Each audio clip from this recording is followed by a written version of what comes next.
E aí, você deve estar se perguntando por que um personagem aleatório tá aqui. Eu também achei engraçado, mas enfim. Bem, eu vou falar sobre uma pessoa incrível que foi com essa pessoa que todos nós aprendemos desde quando a gente está na pior dificuldade. Com ele, Spinoza. E você deve estar se perguntando: quem é Spinoza? Quem é esse cara? E eu vou lhe responder. Eu tenho um baita de um resumo para. Talvez não muitas das coisas, mas vou tentar. A filosofia de Spinoza é voltada para a ação na medida em que encoraja o sujeito a perder o medo de viver em autoestimulado ou desenvolver uma ciência intuitiva que o leva a compreender as forças que lhe afetam. E agora você deve estar se perguntando: ah, mas isso não faz diferença nenhuma na vida? Você está enganado. Até pessoas que são as mais corajosas têm o seu pior medo. Ela só não admite. Pensa bem, você tem toda a possibilidade de fazer alguma coisa, mas você tem medo de fazer aquilo que você acha que não vai dar certo. Mas sabe, às vezes quando a gente tem medo de conseguir aquilo que a gente quer, às vezes a gente desiste de uma vez, sabe? A gente olha e tipo, caramba, eu vou perder, não vai adiantar, eu não tenho dedicação. Mas você tem um dom. Você tem tudo para encarar aquele medo. O problema é que você sempre pede ou espera alguém te dar um empurrão nas costas e dizer: vai lá, vai que é tua. Às vezes a gente tem que encarar o medo de frente, acreditar que aquilo não vai.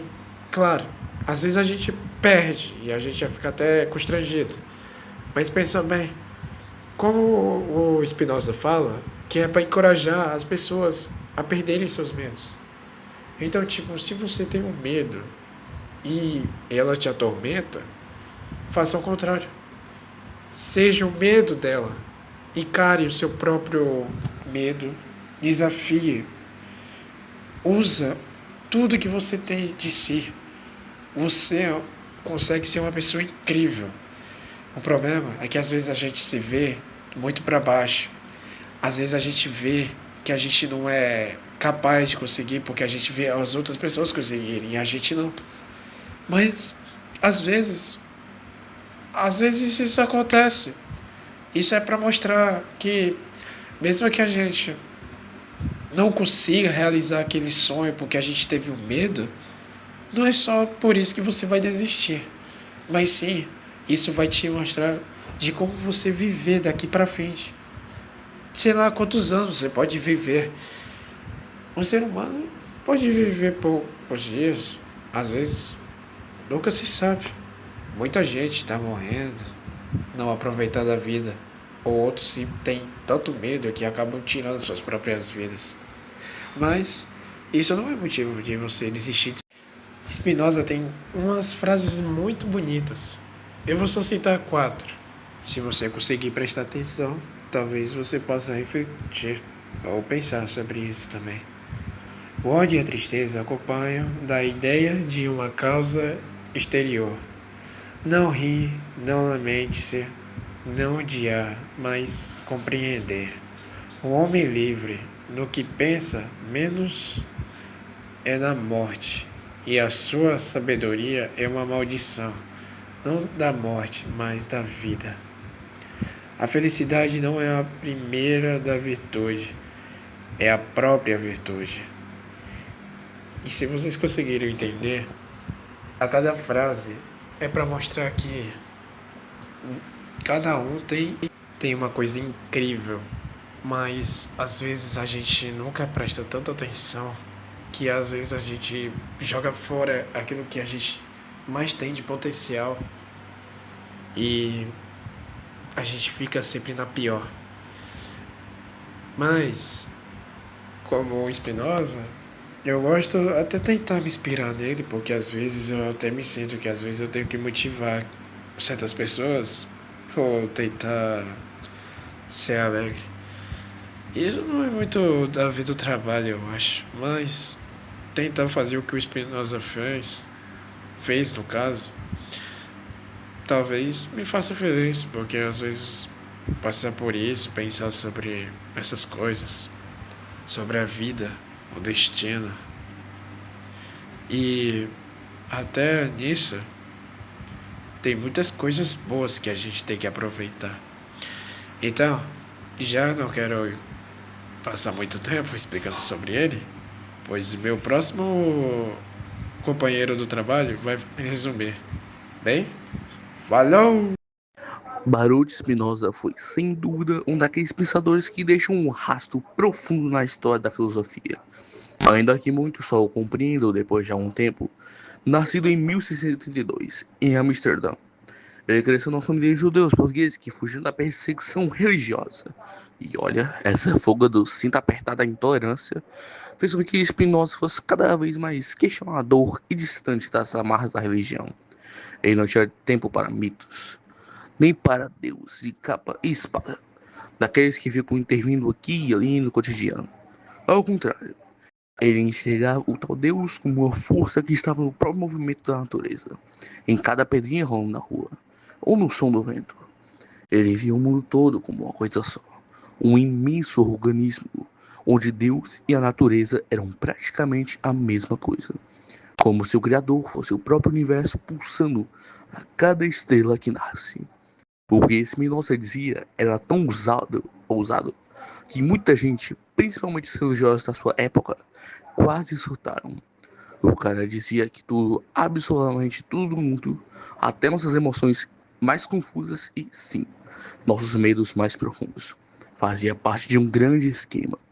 Se você soubesse entender isso, teria uma espécie de liberdade. Uma liberdade não de fazer o que quiser, mas de entender o que realmente se passa em você e ao seu redor. Era como se ele tivesse dado uma lupa para o ser humano e dissesse: vê, agora você pode perceber o grande desenho por trás da vida. E a partir disso, ser mais você mesmo, mais livre. Quem lê as ideias de Spinoza entende que para ele o prazer, a dor, o amor, o ódio, tudo isso tinha uma explicação. Tudo isso tinha um lugar no universo. E a felicidade para ele não estava em ter tudo o que queremos, mas em entender que somos parte desse universo grandioso, onde a razão, a reflexão e o conhecimento são as chaves para a verdadeira liberdade. É como se Spinoza fosse aquele que, no meio de uma festa cheia de vozes e barulho, de repente puxa você para um canto e diz: sabe, amigo, o segredo é mais simples do que você imagina. Olha ao redor, você e tudo isso aqui são um só. O tipo de liberdade que ele falava não era a liberdade de correr de um lado para o outro, mas sim de compreender o caminho do vento que sopra e das árvores que se balançam. Spinoza foi um filósofo holandês de origem sefardita, considerado um dos grandes racionalistas do século XVII. Ele desenvolveu uma filosofia marcada pelo monismo, determinismo e uma visão naturalista de Deus. Ética, de 1677, sua obra-prima, onde identifica Deus com a natureza, rejeita o livre-arbítrio e propõe que a liberdade vem do conhecimento racional. Baruch de Spinoza escreveu obras que revolucionaram a filosofia moderna, como, por exemplo, o Tratado Teológico Político de 1670, que defende a liberdade de pensamento, a leitura racional da Bíblia e a separação entre religião e política. Tratado da Reforma do Entendimento, infelizmente inacabado, explora como alcançar a verdade por meio da razão, correlacionando com ética, por exemplo. Tratado Político, também inacabado, argumenta que a democracia é o melhor regime para garantir a liberdade. Spinoza influenciou fortemente o pensamento moderno, antecipando ideias sobre determinismo, secularismo e democracia, por exemplo.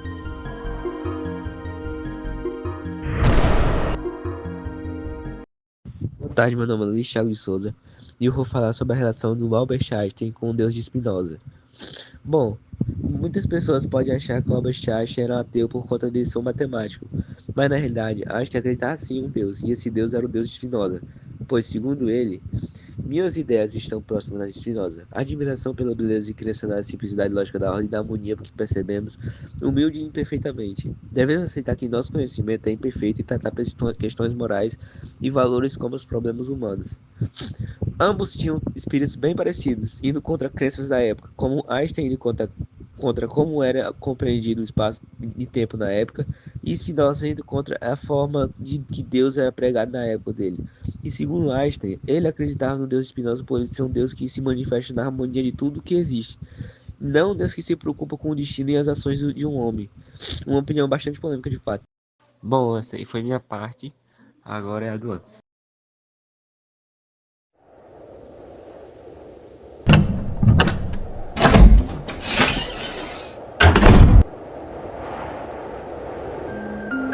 Ai, ai. Bem, que lugar espaçoso.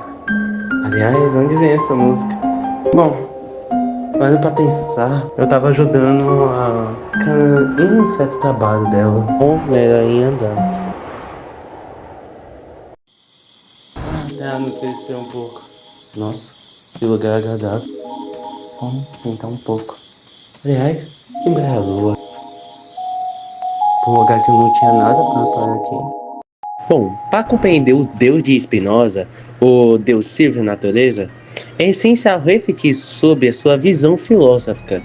Podemos começar com um trecho da própria Bíblia. Eixo 3, capítulo 13. Moisés pergunta a Deus e o que responde quando o israelita em pergunta seu nome. Deus responde: sou o que sou.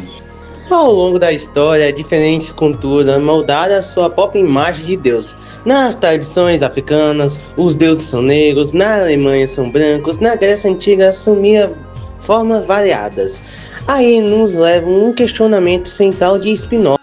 Bom, para Spinoza, um Deus verdadeiramente perfeito não precisaria exigir adorações, oferenda ou qualquer tipo de culto. Afinal, se ele é absoluto, porque necessitaria de algo de sua própria criação? Isso leva a uma interpretação diferente da perfeição divina. Deus não é perfeito no sentido tradicional, mas sim no equilíbrio inerente à própria existência.